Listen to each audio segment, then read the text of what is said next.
இப்போதும் நினைத்தால் நெஞ்சம் நெகிழ்ந்திடுதே. கல்வாரி அன்பை எண்ணிடும் வேளை கண்கள் கலங்கிடுதே. கர்த்தாவும் பாடுகள் இப்போதும் நினைத்தால் நெஞ்சம் நெகிழ்ந்திடுதே. ஆண்டவராகிய இயேசு கிறிஸ்துவின் நாமத்தில் கல்வாரி நேச ஊழியர்கள் சார்பாக உங்கள் அனைவருக்கும் 79வது சுதந்திர தின நல்வாழ்த்துக்களை தெரிவித்துக் கொள்கிறோம். நாம் நேற்று அதிக சந்தோஷத்தோடும் மகிழ்ச்சியோடும் 79வது சுதந்திர தின விழாவை நாம் கொண்டாடினோம். நம் தேசம் அந்நியாட்சியிலிருந்து விடுதலை பெற்று 79 ஆண்டுகள் நல்ல சுயாட்சியாக நடந்து கொண்டு வருகிறது, எந்த பயப்படுதலும் இல்லாமல். ஆனாலும் சமீப காலங்களில் நடந்து வருகிற சில காரியங்களினால் அச்சமூட்டும் வகையில் என்ன நடக்குமோ என்று நாம் கலங்கிட்டு இருக்கிறோம்.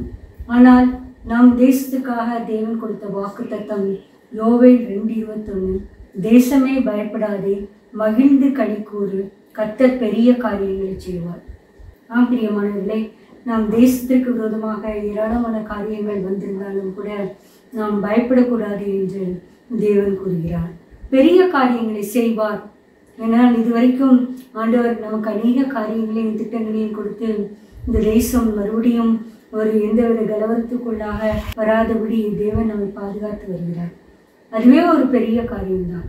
ஆனால் நாம் பயப்படாமல் இருக்கும்போது தேவன் கூறுவது இன்னும் பெரிய பெரிய காரியங்களை நம் தேசத்திற்காக நாம் தருவார். நாம் மண்டை நாடாக சைனா, ஜப்பான் ஆகிய நாடுகளை நோக்கும் பொழுது அங்கு உள்ள எல்லா டிரான்ஸ்போர்ட் சிஸ்டமும் இன்னும் விதமான காரியங்களை நோக்கும் பொழுது நம்முடைய தேசமும் இவ்வாறு ஒரு முன்னேற்றமான இருந்தால் நன்றாக இருக்கும் என்று நினைப்போம். ஆனால் தேவன் அதை வாக்குத்தத்தம், பயப்பட வேண்டாம், நமக்கும் ஒரு பெரிய பெரிய காரியங்களை செய்ய வல்லவராக இருக்கிறார். ஏனென்றால் நமக்கு விடுதலையை வாங்கி தந்தவர் நம் தேசப்பிதாவிடம் தேவனாகிய கர்த்தர் தான்.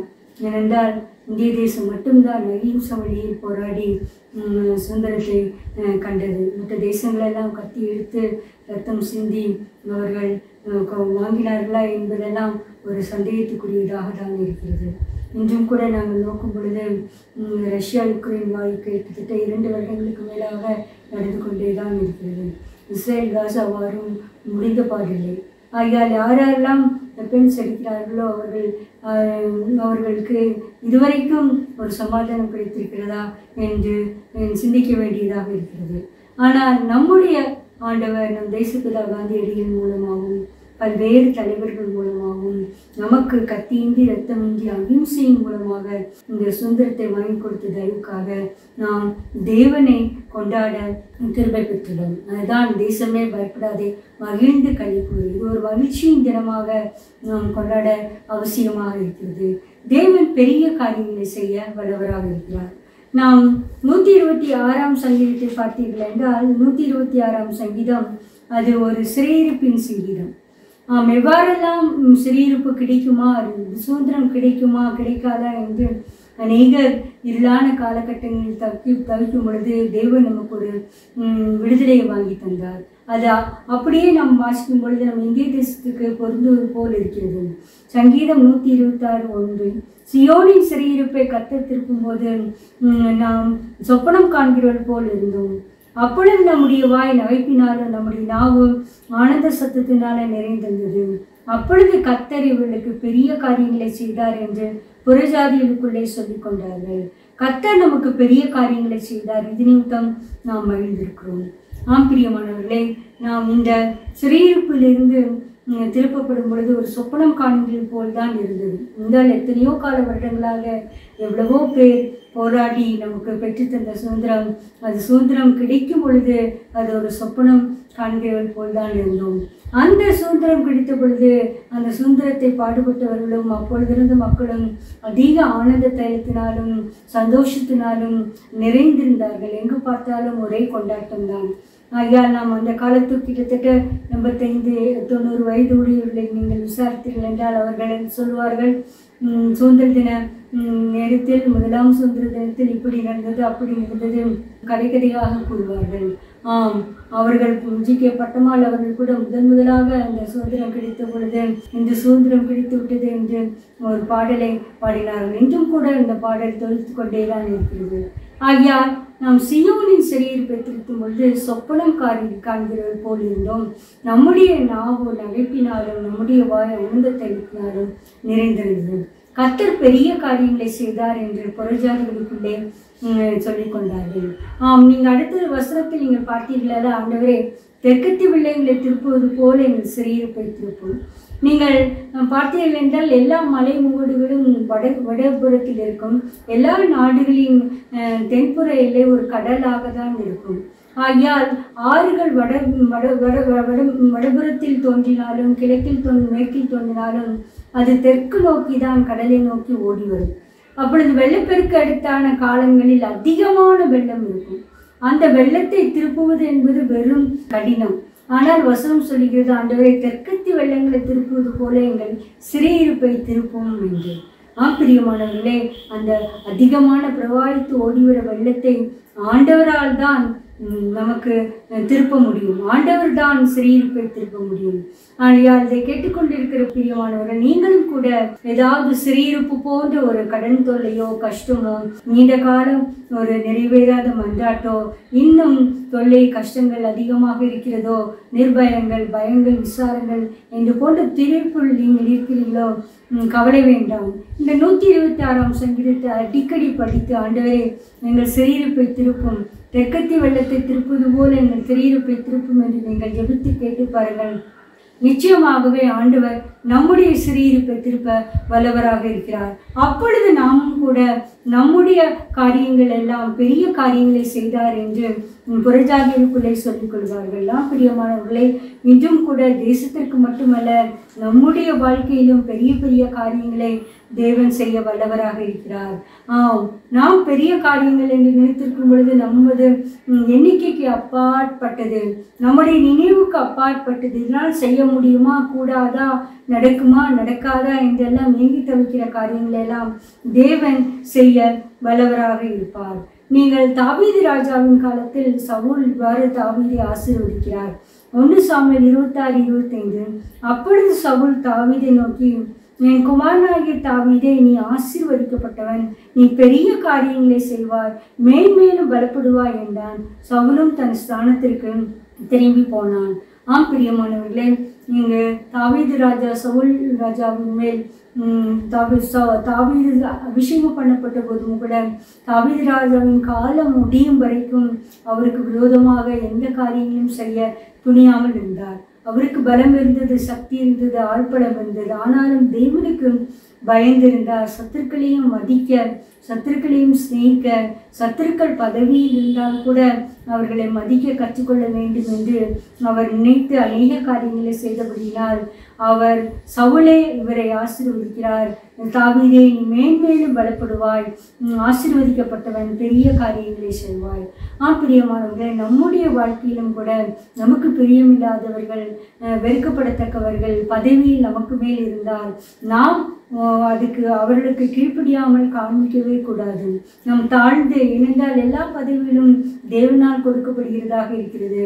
நமக்கு பிரியமுள்ளவர்கள் மேலே இருந்தால் கீழ்ப்படிந்து ஒழுங்காக நடப்பது, பிரியம் இல்லாதவர்கள் இருந்தால் ஏதாவது செய்து அவர்களுக்கு விரோதமாக இருப்பதெல்லாம் தவறு. யார் வந்தாலும் சரி, இந்த தாவீது ராஜாவை போல நாம் அதிகாரத்துக்கு இணங்கப்பட்டவர்களாக இருக்கும் பொழுது அந்த சத்ருவே தாவீதை ஆசீர்வதிக்கிறார். நீ ஆசீர்வதிக்கப்பட்டவன், மேன்மேலும் பலப்படுவாய், பெரிய காரியங்களை செய்வார். நம்முடைய வாழ்க்கையிலும் பெரிய பெரிய காரியங்களை தேவன் அனுமதிக்க வேண்டுமென்றால், தேவன் செய்ய வேண்டும் என்றால், முதலாவது நாம் சத்துருக்களை சிநேகிக்க வேண்டும், சிநேகிப்பவர்களை மதிக்க வேண்டும். எந்த குற்றம் குறையும் அவர்களோடு காணக்கூடாது. அது குற்றமாகவே பல காரியங்கள் இருந்தாலும் அதை மற்றவரிடம் சொல்லி நமக்கு என்று ஒரு சான்ஸ் வந்தால் அவர்களுக்கு விரோதமாக எழும்பக்கூடாது. அப்படிப்பட்ட ஒரு மனநிலை தேவன் கொடுக்கும் பொழுது உங்களுக்கு பெரிய காரியங்களை செய்தார் என்று நம்முடைய வாழ்க்கையிலும் பிரஜாதி மக்கள் நம்மை பார்த்து ஆச்சரியப்படத்தக்கதாக தேவன் பெரிய பெரிய காரியங்களை செய்வார். நாம் மேன்மேலும் பலப்படுத்தி தான் போவோம். ஒருவேளை நாம் நினைத்து கொண்டிருப்போம், காலங்கள் கடந்து போகிறது, இவர்களுக்கு விரோதமாக ஏதாவது செய்யாவிட்டால் எனக்கு என்ன பயன், என்னுடைய இளமையும் கடந்து போகிறது என்றெல்லாம் நினைப்போம். வேண்டாம். தாவீது சொன்னது, மேன்மேலும் பலப்படுவார். எத்தனை வயதானாலும் பலப்படுத்துகிற தேவனாலே எல்லா காரியங்களையும் நாம் செய்ய கற்றுக்கொள்ளும் பொழுது நிச்சயமாகவே நம்முடைய வாழ்க்கையிலும் தேவன் பெரிய பெரிய காரியங்களை செய்வார். தேவன் அதற்கு அனுக்கிரகம் செய்வாராக.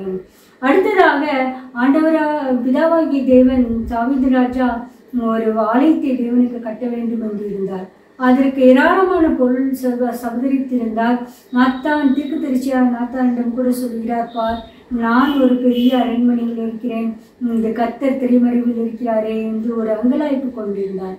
அப்பொழுது நாத்தான் தீர்க்கதரிசிக்கு கர்த்தரால் வெளிக்கப்பட்ட ஒரு காரியங்கள் தாவீது ராஜாவுக்கு எல்லாம் அறிவித்த போது தாவீது ராஜா இவ்வாறு செய்தார். 2 சாமுவேல் 7:21, உம்முடைய வாக்குத்தத்த நிமித்தமும் உம்முடைய சித்தத்தின்படியையும் இந்த பெரிய காரியங்களை எல்லாம் உமது அடியானுக்கு அறிவிக்கும்படிக்கு தயவு செய்தீர்.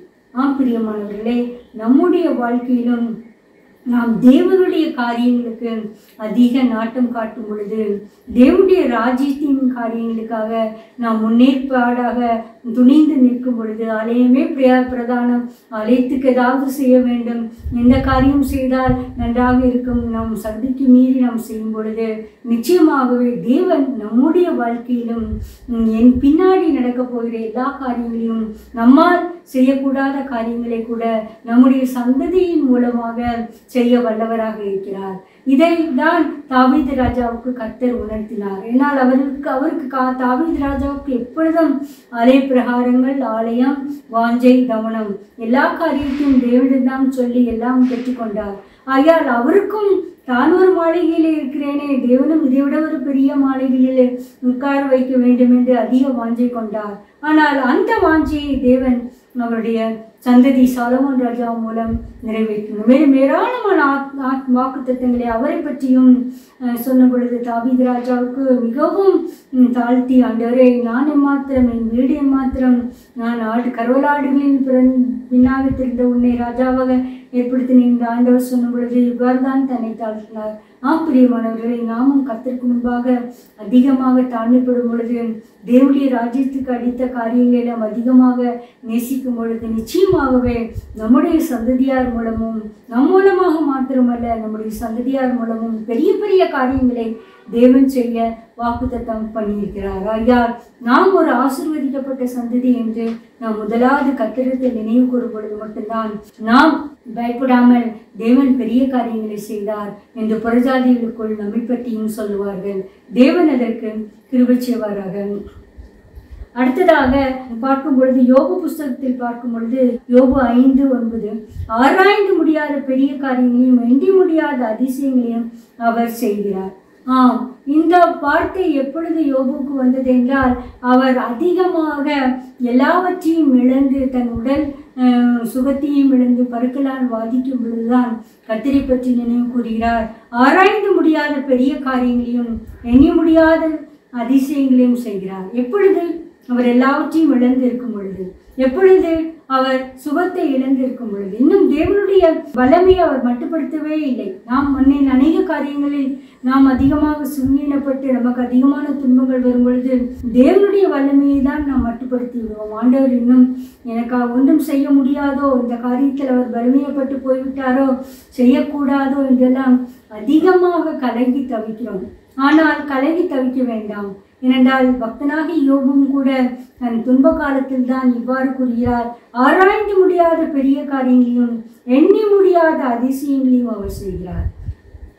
நிச்சயமாக இவர் அறிக்கை பண்ணது அவருக்கு தெரியாத அவருடைய பின்னாட்கள் அவர் வாழ்க்கை எப்படி இருக்கும் என்று. ஆனால் தேவனை அவர் பெரியவராக, மகத்துவமானவராக, உன்னதமானவராக, அதிக பலமுள்ளவராக, அதிசயங்களை செய்கிறவராக அவர் அறிக்கை பண்ண இவருடைய வாழ்க்கையிலும் பின்னாட்களில் பெரிய பெரிய காரியங்களை ஆண்டவர் வாழ்க்கையில் செய்ததை கண்கூடாக கண்டார். யோபு தன் பிள்ளைகளின் 4ஆம் தலைமுறை பிள்ளைகளையும் கண்டார். அவர் ஏராளமான ஆடு மாடுகளை இரட்டத்தனையாக பெற்றுக்கொண்டார். குழந்தை செல்வங்களையும் பெற்றுக்கொண்டார். இதையெல்லாம் இழந்தார்கள் என்று சத்துருக்கள் சிரித்தார்களோ அதையெல்லாம் பெற்றுக்கொண்டு ஜனங்கள் சொல்லத்தக்கதாக கர்த்தர் இவர்களுக்கு பெரிய காரியம் செய்தார் என்று புறஜாதி மக்கள் சொல்லத்தக்கதாக தேவன் அவரை ஆசீர்வதித்தார். எப்பொழுது என்றால் அவர் துன்பப்பட்ட காரியங்களிலும் தேவனுடைய மகத்துவங்களை புகழ்ந்து புகழ்ந்து சொல்லினார். தேவனுடைய வல்லமையை மட்டுப்படுத்தவே இல்லை. நாம் இதை கேட்டுக்கொண்டிருக்கிற பிரியமானவர்களே, நாமும் கூட அதிகமாக சிறுமைப்பட்டு துன்பப்பட்டு ஒடுங்கி போயிருக்கலாம். ஆனால் எல்லா காலத்திலும் ஆண்டவரை மட்டும் மட்டுப்படுத்தி ஒன்றுமே பேச வேண்டாம். ஏனென்றால் தேவன் எந்த காலத்தில் எப்படி செய்ய வேண்டும் என்பதை அவர் முன்குறித்து வைத்திருக்கிறார். அவருடைய சித்தம்தான் இந்த உலகத்தில் எல்லாருடைய வாழ்க்கையிலும் நடைபெறுகிறது. ஒருவேளை நம்முடைய சக்தியினால் பலவேளை சில ஆண்டவருக்கு விரோதமாக செய்தாலும் முடிவு பரிதாபம்தான் இருக்கும். ஆகையால் நாம் எப்பேற்பட்ட காலகட்டத்திலும் தேவனை அறிந்தவர்களாக இருந்தால் நாம் தேவனை பற்றி ஒருபொழுதும் குறை கூறவே கூடாது. யோபு பக்தனை போல கர்த்தர் எல்லா காரியமும் கர்த்தர் கொடுத்தார், கர்த்தர் எடுத்தார், கர்த்தருடைய நாமத்துக்கு ஸ்தோத்திரம் என்றுதான் சொன்னார். தேவனை பார்த்து ஒருமுறை கூட அவர் குறைவுபட்டதே இல்லை. ஏனென்றால் அவருடைய மனம் இந்த செல்வங்களில் எல்லாவற்றையும் காட்டிலும் இந்த செல்வங்களை கொடுத்த தேவன் மேலுமே அதிக தாகமாக இருந்தது. உடல் நிலை வறுத்து நான் செத்து போனாலும் பரவாயில்லை, நான் நேசரை காண்பேன். இந்த ஆடு மாடுகள் செல்வங்கள் போனாலும் பரவாயில்லை, தேவன் என்னோடு இருக்கிறார் என்ற ஒரே நம்பிக்கையை நிமித்தம் அவர் கூறியது. ஆராய்ந்து முடியாத பெரிய காரியங்களையும் எண்ணி முடியாத அதிசயங்களையும் அவர் செய்கிறார். பிரியமானவர்களே, இப்பேற்பட்ட நம்பிக்கை நம்முடைய வாழ்க்கையில் காணப்படுகிறதா என்று இந்த சுதந்திர தினத்தை கொண்டாடுகிற நாம் சிந்தித்து இருக்க வேண்டும். ஏனென்றால் நம் சுதந்திரத்தை வாங்கி தந்தவர்கள் விடாமல் போராடினார்கள். எப்படியும் ஒரு நேரத்தில் நாம் விடுதலை பெற்றே தீர்வோம், விடுதலை பெற்றுதான் தீர வேண்டும் என்று அவர்கள் விடாப்பிடியாக போராட்டம் நடத்தினபடினால்தான் இன்று நாம் ஒரு சுதந்திர இந்தியாவில் நாம் சுதந்திர காற்றை சுவாசித்து கொண்டிருக்கிறோம். ஆகையால் இதை கேட்டுக்கொண்டிருக்கிற பிரியமானவர்களை, நம்முடைய வாழ்க்கையில் தேவனுடைய மகத்துவங்களை உயர்த்த நம்முடைய வாழ்க்கையிலும் தேவன் ஆராய்ந்து முடியாத பெரிய காரியங்களை செய்ய வல்லவராக இருக்கிறார். அதற்கு நாம் தாழ்த்துவோமாக. நம்மை மறுபடியும் யோபு கூறுகிறது, யோபு 37:5, தேவன் தம்முடைய சத்தத்தை ஆச்சரியமான விதமாய் குமர பண்ணுகிறார், நாம் கிரகிக்கூடாத பெரிய காரியங்களை அவர் செய்கிறார். பிரியமானவர்களே, அவர் சத்தத்தை குமர பண்ணும் பொழுது இந்த பூமியெல்லாம் நிலை குலைந்து போய்விடும். ஆனால் தேவன் அமைதியாக இருக்கிறபடியினால் நாம் இந்த பூமியில் நிலைத்து வாழ்ந்து கொண்டே இருக்கிறோம். அவர் குமர பண்ணும் பொழுது ஆச்சரிய விதமாக குமர பண்ணுகிறார். நாம் கிரகிக்கூடாத பெரிய காரியங்களை அவர் செய்கிறார். நம்முடைய வாழ்க்கையில் நம்பவே முடியாது, இதெல்லாம் நடக்குமா, இது எப்படி நடக்கும் என்றெல்லாம் நாம் பிற்பாடு நினைத்து நம்ம கிரகிக்கூடாத பெரிய காரியங்களை செய்ய வல்லவராக இருக்கிறார். ஆகையால் நாமும் கூட தேவனை என் வாழ்க்கையிலும் கிரகிக்கக்கூடாத பெரிய காரியங்களை நீ செய்யும் பொழுது செய்யத்தக்க வண்ணமாக நாம் பக்தனாக யோபுவும் போல விசுவாசத்தை வர்த்திக்க பண்ண வேண்டும் என்று நாம் தேவனிடம் மன்றாடுவோமாக. தேவன் அதற்கு கிருபை செய்வாராக. அடுத்ததாக சங்கீதம் 112:2, இறங்கி கடன் கொடுத்து தன் காரியங்களை நியாயமானபடி நடக்கிற மனுஷன் பாக்கியவான். தேவன் நம் வாழ்க்கையில் பெரிய பெரிய காரியங்களை நடத்துவதற்கு முன்பாக நம் வாழ்க்கையில் உள்ள சிறிய சிறிய காரியங்களை கூட நாம் செவ்வையாக செய்ய வேண்டும். நாம் சிறிய சிறிய காரியங்களிலே கவலையற்று செம்மையற்று உதாசீனமாக இருந்தோமானால் தேவன் நம் வாழ்க்கையில் பெரிய பெரிய காரியங்களை செய்யவே முடியாது. அது ஒரு சிறிய காரியம் என்றால் இந்த வேதாந்தத்தில் சொல்லுகிற பொழுது இறங்கி கடன் கொடுத்து தன் காரியங்களை நியாயமானபடி நடக்கிற மனுஷன் பாக்கியவான். பிரியமானவர்களை, நாம் கடன் கொடுக்குகிற தேவைப்பட்டவர்களுக்கு நாம் விரும்பி கடன் கொடுக்கிற மக்களாக இருக்க வேண்டும். நம்மிடத்தில் பணம் இருக்கும் பொழுது அயலானை பார்த்து நீ போய் திரும்பவா என்று சொல்லுகிற மனப்பான்மை இருக்கக்கூடாது. நேகம் தரம் நாமும் கூட பணத்தை கொடுத்து ஏமாந்திருக்கும். அதை பற்றி அதிகமாக கவலை கொள்ளாமல், தேவனை உம்மை நம்பி நான் கடன் கொடுத்தேன், உம்மை கேட்டு கொடுத்தேனா என்று தெரியாது, ஆனால் நான் கொடுத்து விட்டேன், எனக்கு கிடைக்கவில்லை என்று சொல்லி பாருங்கள். நிச்சயமாகவே நம்முடைய வாழ்க்கையிலும் தேவன் அதற்கு மேலாக ஒரு பெரிய பெரிய பெரிய காரியங்களையெல்லாம் தருவார். நாம் கவலைப்படக்கூடாது. ஒரு சிறு சாட்சியை கூட நான் கேட்டிருக்கிறேன். ஒருவரிடம் அதிக பணத்தை கொடுத்து அதிகமாக ஏமாந்து விட்டார். அவரை குறித்து அதிகமாக வெறுப்பும் எரிச்சலும் கோபமாக தான் இருந்தது. ஆனால் ஒரு வேதாகம கூடுகையில் இருக்கும் பொழுது சத்துருக்களை மன்னிப்பாயாக என்று பிரசங்கத்தை கேட்டு அவர் மனம் திருந்தி அவரை மன்னித்து விட்டார். கடைசியில் பார்த்தால் ஆண்டவர் அவருடைய பிஸ்னஸை அதிகமாக ஆசீர்வதித்து அவர் கடன் கொடுத்ததுக்கு மேலாக அதிகமான பணத்தை பெற்றுக்கொள்ள செய்தார். அந்த கடன் கொடுத்தவன் திருப்பி கொடுக்கவில்லை, ஆனால் அதை மறக்க செய்யும் வண்ணமாக தேவன் அதிகமான பொருளாதாரத்தை அவர் உயர்த்தினார். பிரியமானவர்களே, நாம் சிறிய காரியங்களில் நாம் கவனமாக நடத்தும் பொழுது, ஆலயத்துக்கு செல்லும் காரியங்கள், நாம் வேதாந்தத்தை வாசிக்கும் காரியங்கள், ஜபம் பண்ணுகிற காரியங்கள், குடும்ப ஜபம் பண்ணுகிற காரியங்கள், குடும்பத்தை நடத்துகிற காரியங்கள், சிறிய காரியங்கள், நம்ம வீட்டை அலங்காக வைத்திருக்கிற காரியங்கள் நாம் கவனமாக இருக்கும் பொழுது நிச்சயமாகவே நம் வாழ்க்கை மூலமாக தேவன் பெரிய பெரிய காரியங்களை செய்வார்.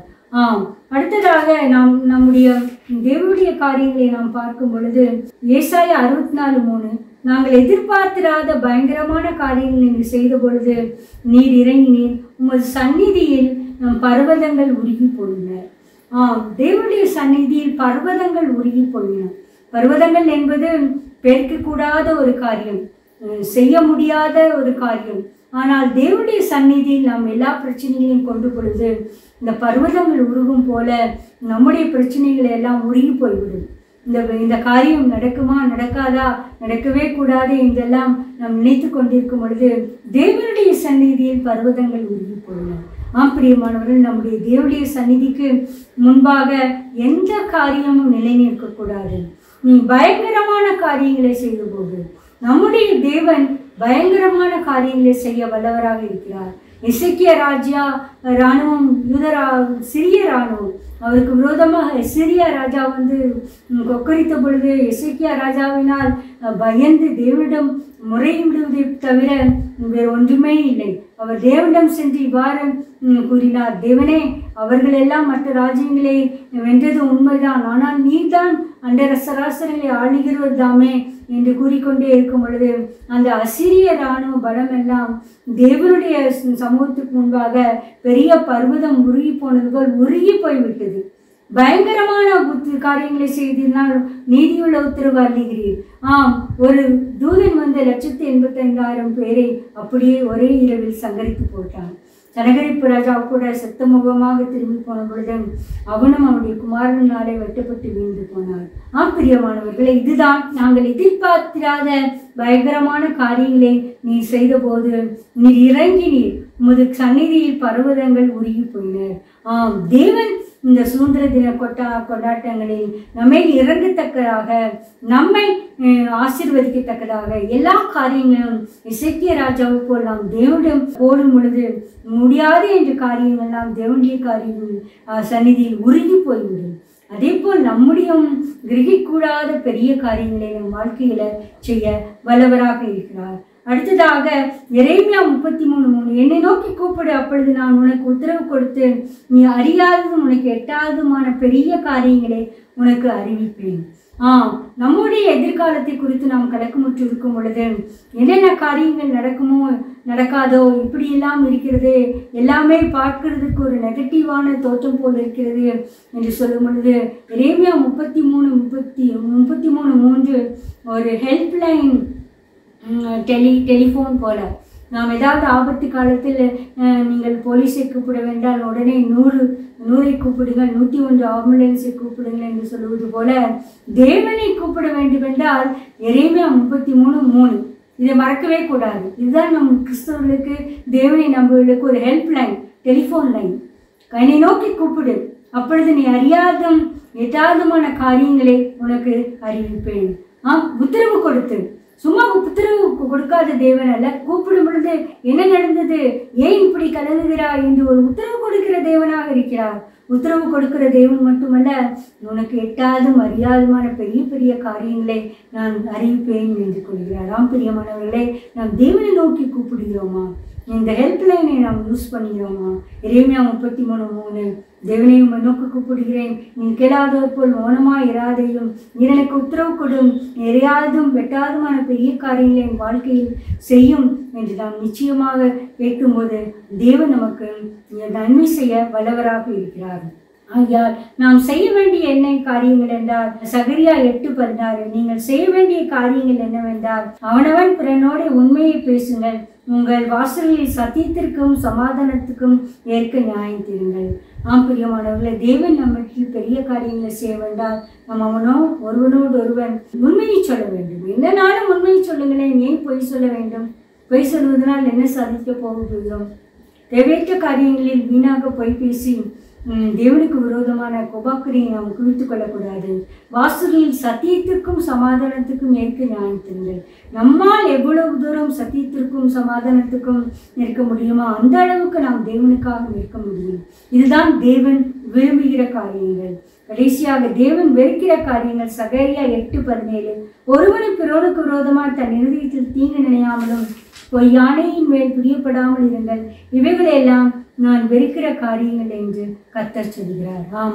இந்த சுதந்திர தின நல்லாளில் நாம் மறுபடியும் ஒரு சுதந்திர சுவாச காற்றல் இருக்கும் பொழுது நாம் ஒருவனும் பிறனை வெறுக்கிற காரியங்களில் ஈடுபடாமல், பொய்யாக மற்றவர்களை குறித்து குற்றம் சொற்றி விடாமல், பொய்யானையின் மேல் பிரியப்படாமல், தேவன் வெறுக்கிற காரியங்களை நமக்கும் வெறுப்பை கொடுத்து தேவன் விரும்புகிற காரியங்கள் நாம் மனதில் ஆண்டவர் ஆசையை போட்டு நம் வாழ்க்கையிலும் பெரிய பெரிய காரியங்களை செய்யத்தக்கதாக ஆண்டவர் கிருபை செய்வாராக. அதுதான் இந்த சுதந்திர தினத்தின் வாக்குத்தத்தம்.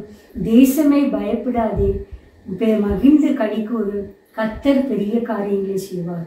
தேசம் என்பது தேசத்தில் உள்ள மக்கள் நாம் தான். நாம் எந்த காரியத்துக்கும் பயப்படாமல் மகிழ்ந்து களிக்கூறும் தேவனை ஆராதிக்கும் பொழுது நிச்சயமாகவே நம்முடைய வாழ்க்கையிலும் பெரிய பெரிய காரியங்களை செய்ய வல்லவராக இருக்கிறார். ஜெபம். உங்களை நேசிக்கிற அன்பான பிதாவே, உங்கள் தேசத்தின் 79வது சுதந்திர தின விழாவை காண தந்த கிருபைக்காக ஸ்தோத்திரம். இந்த சுதந்திர தினத்தை பெற்றுத்தந்த எல்லா தலைவர்களையும் அவருடைய வாழ்க்கையிலும் உயிரை கொடுத்தவர்களையும் நாங்கள் இந்த தினத்தில் நினைவு கூறுகிறோம். கர்த்தாவே, அகிம்சையின் மூலமாக, சத்தியாகிரக போராட்டத்தின் மூலமாக எங்களுக்கு கத்தியின்றி ரத்தமின்றி நீங்கள் தேசத்துக்கு சுதந்திரத்தை வாங்கி தந்த கிருபைக்காக ஸ்தோத்திரம். சியோனின் சிறையிருப்பை திருப்பும்போது நாங்கள் சொப்பனம் காண்கிறவர் போல் இருந்தோம். அந்த காரியத்தை எங்கள் வாழ்க்கையில் வாய்க்கு பண்ண தயவுக்காக ஸ்தோத்திரம். எங்கள் வாழ்க்கையிலும் இருக்கிற தனிப்பட்ட வாழ்க்கையிலும் இருக்கிற சிறையிருப்பு போன்ற கடினமான காரியங்களை எல்லாம் பரிசுத்தோப்பனே நாங்கள் உண்மையின் மனமகிழ்ச்சியாக இருக்கும் பொழுது, உம்முடைய நாமத்தை தேடும் பொழுது, உம்மை நோக்கி கூப்பிடும் பொழுது, உமக்கு பிரியமான காரியங்களை செய்யும் பொழுது, நீர் வெறுக்கிற காரியங்களை விளக்கும் பொழுது, நீர் எங்கள் வாழ்க்கையிலும் பெரிய பெரிய காரியங்களை செய்ய போகிற தயவுக்காக ஸ்தோத்திரம். கேட்டுக்கொண்டுள்ள ஒவ்வொருவரையும் நீர் ஆசீர்வதிக்க வேண்டும் என்று கெஞ்சுகிறோம். இக்காலத்திலும் எங்கள் தேசத்தை, மாகாணத்தை, மாநிலங்களை ஆண்டு வருகிற எல்லா தேச தலைவர்களையும், மாகாண தலைவர்களையும், மந்திரிமார்களையும் நாங்கள் ஆசீர்வதிக்க வேண்டும் என்று கெஞ்சுகிறோம். கர்த்தாவே, இந்த தேசத்தை ஆசீர்வதிக்க போகிற தயவுக்காக ஸ்தோத்திரம்.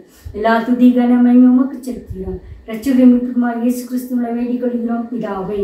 ஆமென்.